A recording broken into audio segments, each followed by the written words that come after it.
The date is January 22nd, 2026. The Academy Awards nominations are being read out loud in Los Angeles. Usually, this is the part of the morning where film Twitter complains about a snub and the general public goes back to sleep. But then, the announcer gets to the total count for a single movie and the math breaks. 16 nominations. Not 12, not 14, 16. That number makes Sinners the most nominated film in the 98-year history of the Academy Award. It just beat Titanic. It beat La La Land. It beat All About Eve.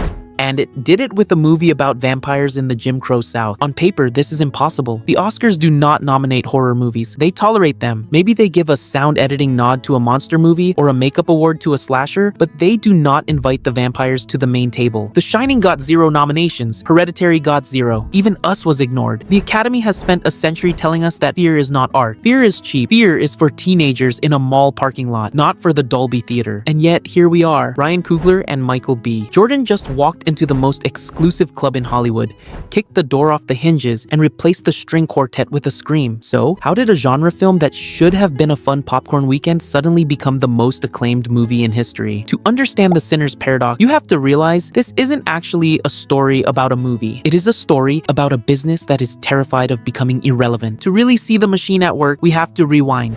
Go back to the late 2010s and early 2020s. This was the era of elevated horror. That was the marketing term critics used to describe scary movies that were allowed to be good. Films like Get Out or The Witch. The industry treated them like flukes. The logic was always, it's good for a horror movie. But while the Academy was busy awarding biopics about dead musicians, the math of the box office was changing. Blockbusters were failing. Superhero fatigue was setting in. The reliable billion-dollar hits were starting to wobble.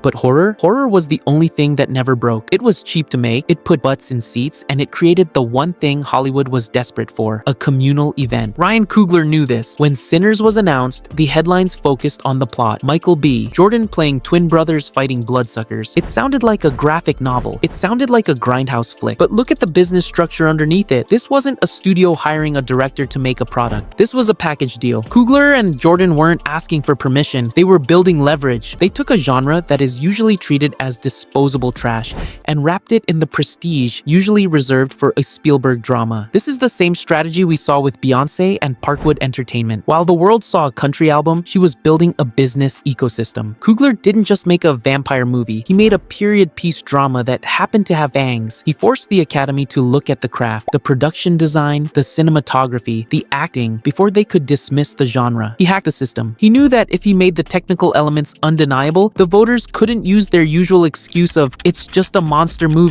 But the Sinners record isn't just about Coogler being smart, it's about the Academy being scared. Look at the other side of this year's nominations. The biggest shock wasn't what got in. It was what got locked out. Wicked, Part 2. 0 nominations. First received, 10 nominations last year? How do you explain that massive level fall off between the films? I did not see that one coming in. Yeah. None of my counterparts did. But, well, listen, it was unprecedented that Wicked for Good was in the race in this way. Think about that. A massive musical, a cultural juggernaut, the safe bet. In any other year, Wicked is the Oscar darling. It has the costumes, the songs, the theater kids voting for it, but it got a 0. Why? Because the safe bet is dead. We saw this happen with the Marvels. We saw it happen with Black Adam. The audience has stopped rewarding the middle of the road. We are in an era of extremes. You either have to be an undeniable event or you disappear. The Academy knows its ratings are in the toilet. They know that if they nominate 5 depressing dramas that nobody watched, the broadcast becomes a funeral. They need viewers. They need relevance. And right now, relevance looks like Michael B. Jordan fighting a vampire. This explains the other weird anomaly in this year's list. F1. Brad Pitt's racing movie got a Best Picture nomination. Critics are calling it an old-school blockbuster. Some represent it as a low-bar choice. But look at it through the lens of a producer trying to save a TV show. If you nominate F1, you get Brad Pitt in the front row. If you nominate Sinners, you get Michael B. Jordan and the entire horror community tuning in. The Oscars aren't rewarding art this year. They are rewarding watch time. They are doing exactly what Netflix did with K-pop Demon Hunters. You take 2 massive fandoms, in that case, K-pop and anime, and smash them together to force the algorithm them to pay attention. The Academy is doing the same thing. They are smashing prestige and popcorn together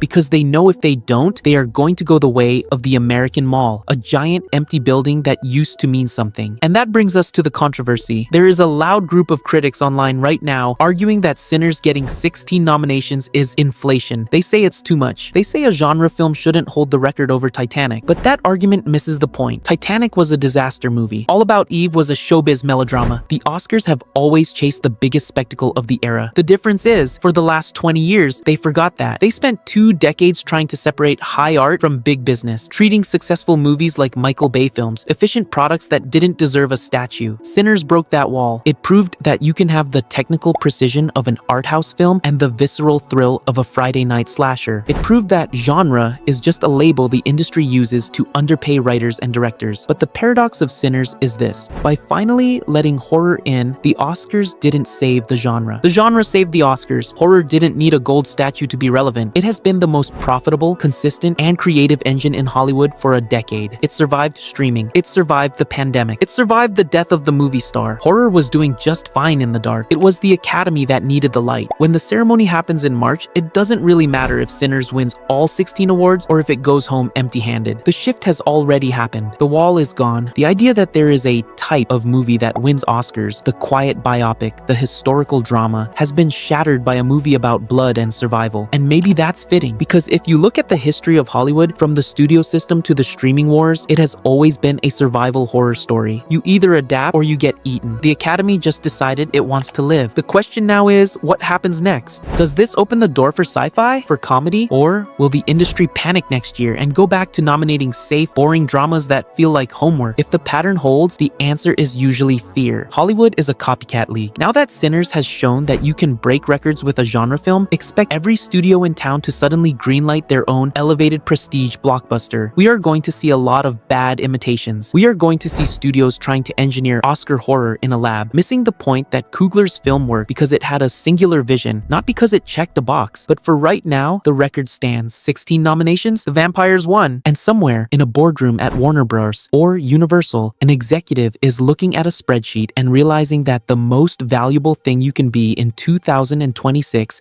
isn't safe and it isn't polite. The most valuable thing you can be is scary.